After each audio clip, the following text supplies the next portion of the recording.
Pergi memancing di pagi hari. Memancing di kali dapat ikan pari. Dengarkan dan refleksikan nasihat ini. Kalian ini keturunan pembunuh nabi-nabi. Saya Pastor Petrus Suharjono SC mengaturkan kepada Anda sekalian salam kasih hati kudus Yesus dan berkat Allah yang Maha Kuasa dalam nama Bapa dan Putra dan Roh Kudus. Amin.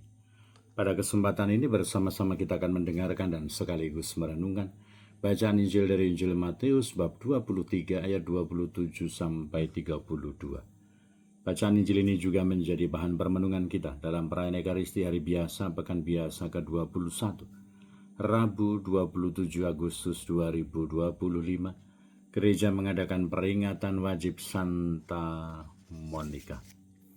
Pada waktu itu Yesus bersabda, "Celakalah kalian hai ahli-ahli Taurat dan orang-orang Farisi, hai kalian orang-orang munafik, sebab kalian itu seperti kuburan yang dilabur putih.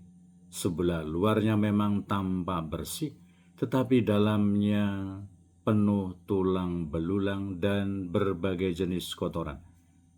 Demikianlah pula kalian dan dari sebelah luar tampaknya benar, tetapi sebelah dalam penuh kemunafikan dan kedurjanaan.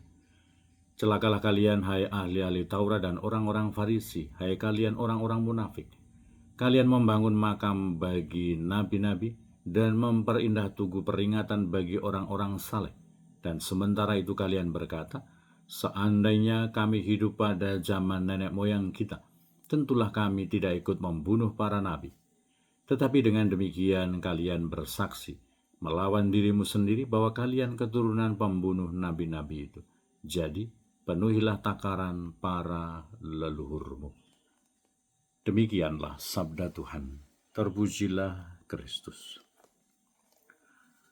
Saudara-saudara yang terkasih, selamat pagi. Bagaimana kabar Anda hari ini? Semoga selalu sehat, berbahagia, bergembira, bersukacita luar biasa, dan senantiasa merasakan kasih dan penyertaan Tuhan di hari yang baru ini. Semoga Anda sekalian, kita semua tetap setia dan tekun saling mendukung dan mendoakan satu sama lain, supaya kita diteguhkan dalam iman kita, dikokohkan dalam harapan kita, dan dikobarkan dalam kasih kita kepada Allah dan juga kepada sesama. Semoga kita tekun berdoa untuk mereka yang tua, yang lansia, yang sakit. Kita berdoa untuk mereka yang masih kecil, yang masih dalam masa pertumbuhan. Kita juga berdoa untuk mereka yang masih di bangku pendidikan. Dan kita juga berdoa untuk mereka yang sudah selesai sekolah dan sedang mencari pekerjaan dan juga teman hidup yang tepat. Kita juga berdoa untuk mereka pribadi-pribadi dan keluarga-keluarga yang menghadapi persoalan-persoalan kehidupan di dalam pribadi mereka maupun di dalam keluarga mereka. Semoga Tuhan sendiri yang menolong, yang mengokohkan, yang menguatkan, dan memberikan jalan yang terbaik. Kita juga berdoa untuk mereka yang terus aktif ambil bagian dan berkarya dalam pelayanan pastoral untuk kemuliaan Tuhan dan keselamatan sesama. Kita juga berdoa untuk mereka yang sudah meninggal, semoga berbahagia bersama dengan para kudus di surga.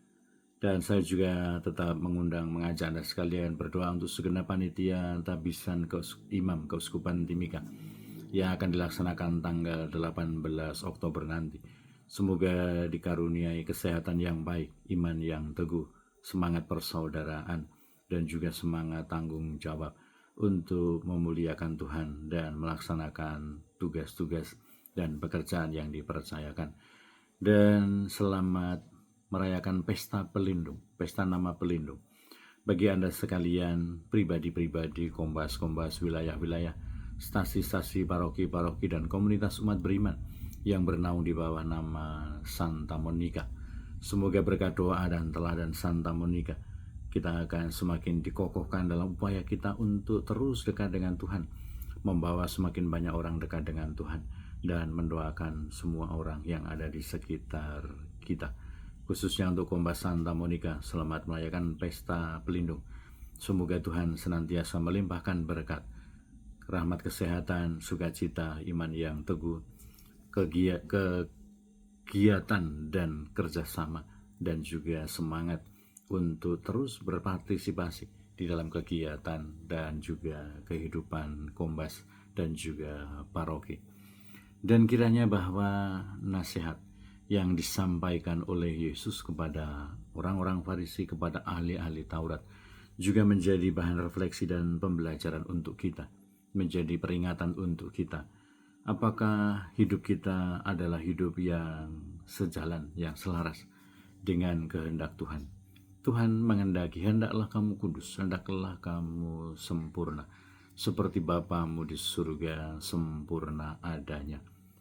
Memang tentu saja dalam refleksi dan kesadaran kita, kita semua tahu, kita semua ingat bahwa kita sebagai pribadi manusia, kita memiliki banyak kesalahan. Bahkan kita jatuh ke dalam kesalahan. Tetapi semoga nasihat Yesus itu supaya hendaklah kamu kudus, hendaklah kamu sempurna, menjadi daya dorong dan penyemangat untuk kita, untuk terus berjuang, berusaha memperbaiki diri, bukan dikungkung dan dikuasai oleh bayang-bayang masa lalu dan kesalahan dan kelemahan pribadi. Tetapi semoga kita yakin akan penyelenggaraan Tuhan. Kita yakin akan sabda Tuhan, hendaklah kamu kudus, hendaklah kamu sempurna, seperti Bapamu di surga sempurna adanya. Semoga pergumulan kita, perjuangan kita, pengalaman kehidupan kita akan semakin memberikan inspirasi, memberikan peneguhan, akan menolong dan membantu kita untuk terus bangkit berjuang memperbaiki diri. Memang bukan sebuah proses yang sekali jadi. Ketika kita berjuang berusaha menjadi lebih baik, tentu kadang-kadang mengalami kesulitan, tentu kadang-kadang mengalami kegagalan, tentu kadang-kadang mengalami kendala. Entah dari dalam pribadi kita maupun juga dari hal-hal atau faktor dari luar diri kita yang seolah-olah tidak kondusif, tidak mendukung untuk pertobatan dan perubahan kita menuju kepada kehidupan rohani dan spiritual yang lebih baik. Tetapi semoga kita tidak pernah lelah, kita tidak pernah berhenti untuk terus berjuang, berusaha untuk mengikuti jalan Tuhan, untuk belajar dari Yesus yang lemah lembut dan rendah hati. Dan semoga kiranya bahwa kita mengupayakan kehidupan yang selaras, yang seimbang, menjaga kehidupan lahiriah yang baik, yang sehat, yang bersih, yang elok. Tetapi juga semoga kita mengupayakan kehidupan batin, pikiran dan juga hati yang jernih, yang lurus, yang baik, yang berkenan kepada Tuhan. Memang bukan sesuatu yang mudah merawat diri, mengupayakan yang terbaik untuk kehidupan lahiriah kita, tetapi juga mengupayakan yang baik untuk pikiran kita, untuk hati kita, untuk perasaan kita. Tetapi tentu saja itu adalah menjadi hal yang terus untuk kita buat, kita perjuangkan. Semoga kita tidak bosan, tidak menyerah ketika kita mengalami kesulitan, ketika kita mengalami kendala, ketika kadang-kadang muncul dan melintas pikiran negatif, ketika kadang-kadang kita merasa kesal, merasa jengkel, marah, dan juga jatuh kepada perasaan-perasaan negatif yang lain.